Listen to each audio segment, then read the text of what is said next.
Салам достор, урматтуу кыргызстандыктар.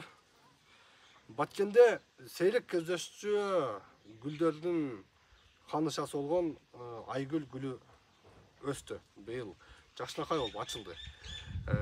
Ар жылы апрель айынын 10-дан май айынын 1-ине чейинки аралыкта гүлдөп туручу сейрек кездешчү гүл быйылкы жылы жакшынакай болуп мынакей көрүп турасыздар, аябай сонун болуп ачылды. Бул гүлдү көрүү үчүн Кыргызстандын 7 дубанынан жада калса кошуна өлкөлөрдөн Баткенге туристтер көп келчү эле.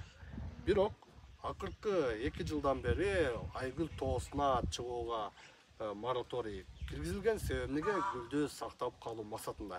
Бул мораторий 2026 жылы алынат.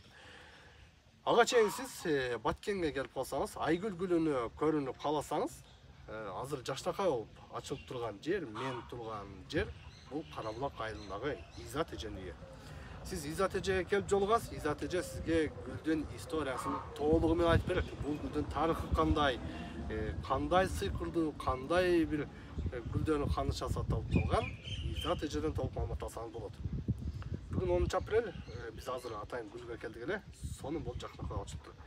Келиңиздер, айгүл гүлүн көрүүнү кааласаңыз, Баткен районунун Карабулак айылы, Баткен шаарынан 12-13 чакырым алыста жайгашкан Карабулак айылы.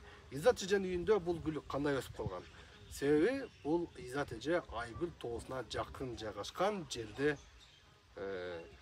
өстүргөн гүлдү. Үйү дагы ошол тоого жакын турган үчүн гүл сонун болуп ачылып турат. Керемет.